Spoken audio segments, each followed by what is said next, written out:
Hello and welcome back, friends, to another episode of Lynch Paints, where I, Lynch, am painting something rather special.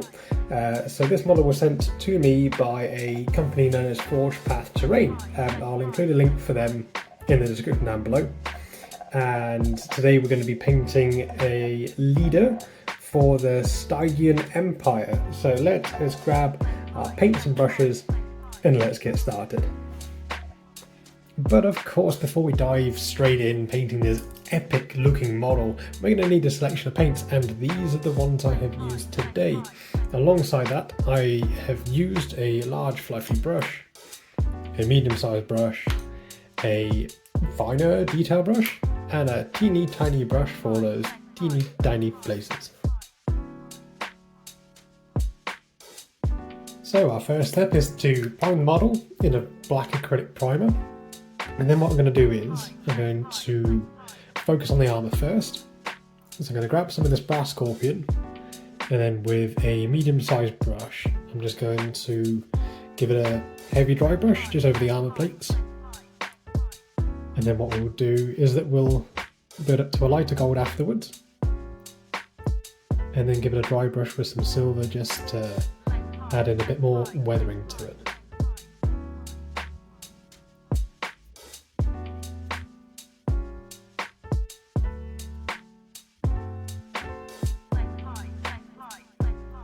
Now that first step has been done, we're just going to move over to a lighter gold. So for this, I've gone with Retribution Armour. And same process again, but just a little bit lighter on the dry brushing this time round. Then we're going to focus on the areas on the top of the armour where the sunlight's going to hit it the most. Then once we've done this, we'll move over to giving it a dry brush in some silver and perhaps giving it a wash as well.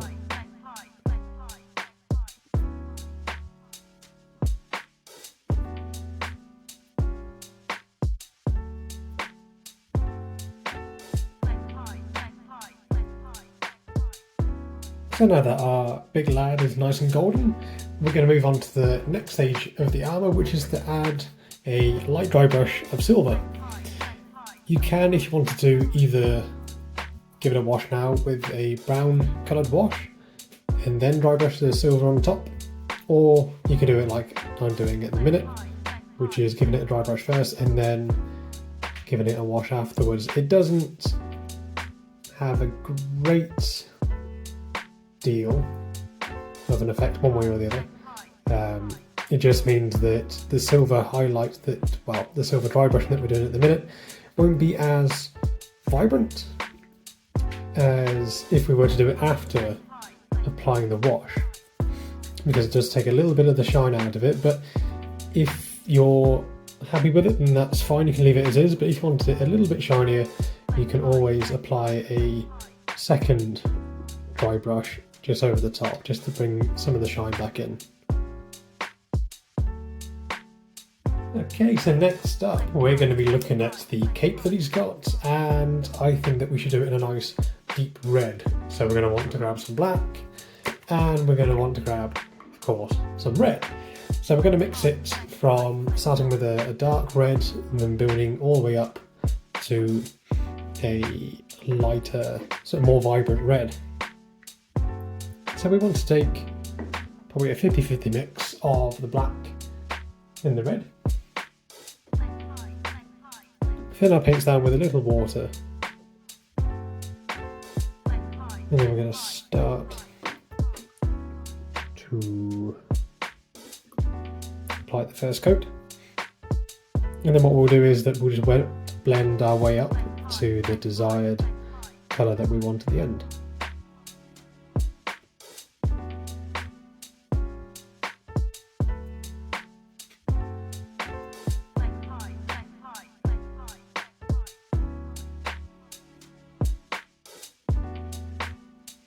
And while we're painting the capes and the cloth material, I'm just going to go over this mutant sort of like wing that's growing out from the body here. I'm going to go over this with a dark red, build up the reds, and then I'm going to give it a bit of a wash in a purple just to give it a nice contrast. Now I will say that with these areas, if you wanted to dry brush instead of wet blending, then you're absolutely more than welcome to. You'll get a very similar result, but I just prefer wet blending really.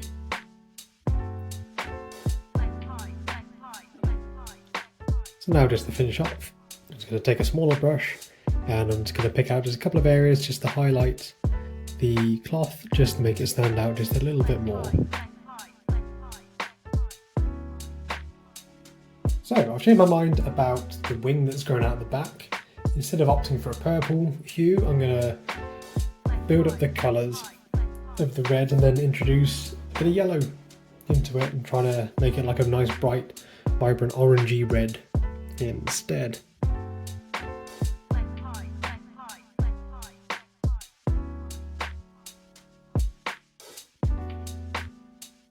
So just for some consistency, I'm going to apply the same steps and colours as I did for the wing onto the sword.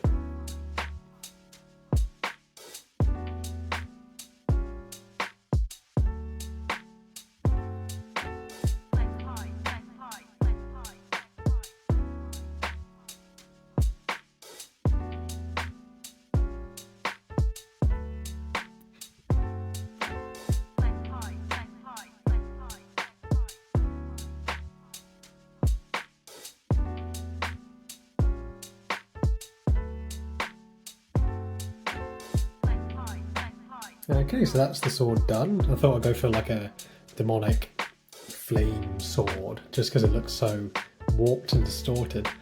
I'm just going to move on to some of the final little details. So I'm going to look at the wings on the helmet. You can paint these whatever colour you like, but for me I'm going to go with a black. I was thinking maybe white, but I thought that the white would stand out too much. And generally white would be more of a pure colour, whereas this guy is not pure in the slightest. He is definitely chaotic and corrupted in nature. So we want a colour that would suit that, so black would be ideal. We'll give it a little dry brush afterwards with a bit of grey, just to make it stand out just a little bit more.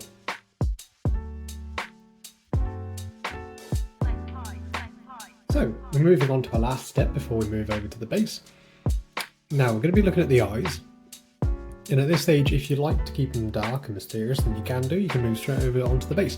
But I'm going to try just to do a little bit of a glow effect. So for this I'm just going to grab a tiny brush and I'm going to grab some white or whatever white I can use. I mean, I do need to buy some more, that's for sure. Just going to water it down, and with the small brush I'm just going to try and just ink a little bit in, and this will help just to start our glow effect.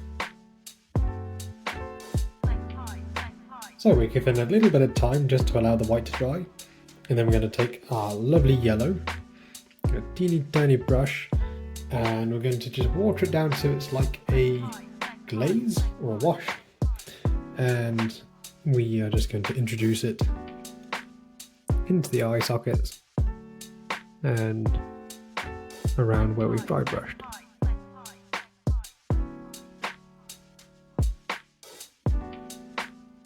So I realised that it didn't quite make sense to have the light source above the eye, so I've just gone back over just to fix it up a little bit with some of the brass scorpion, some of the darker gold that we had used earlier. Alrighty, so I went back over the eyes, I just added in a tiny little white dot just on the inside just to intensify the light that's coming from within. So we're going to move over now to the base, and I'm going to go with a reddish brown. So I've got this Doom Bold brown and I've mixed in a little bit of black just to darken it down at first, and then once we've got this base colour on, we will apply a generous amount of highlighting, dry brushing over the top until we have our finished and so desired results.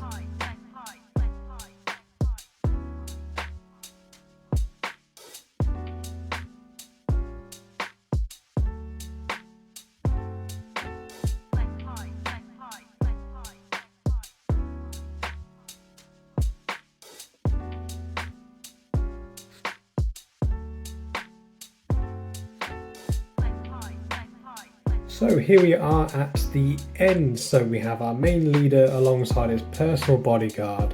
They are painted pretty much in the same way as I've done for the main character, as these are all models that are part of a set called the Stygian Empire that is from a company called Forge Path Terrain.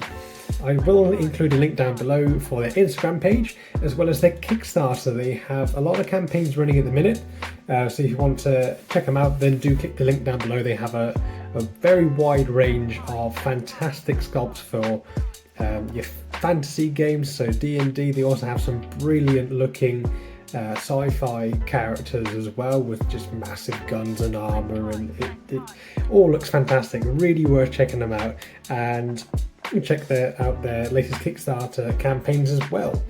I'll include a link for their Instagram page as well alongside mine if you wanted to see any photos or reels of these characters, then do check it out down below.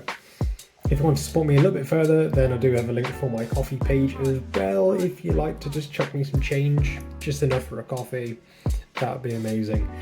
And yeah, I really hope that you enjoy this video today. It's been a really fun one to do, and I'm going to have some absolute fun using these in my D&D campaigns that I'm running at the minute. And again, massive shout out, massive thank you to Forge Path Terrain for sending me these models. They're absolutely brilliant, and I look forward to doing the next set. So thank you ever so much for watching. Stay safe, stay beautiful, and we'll see you next time.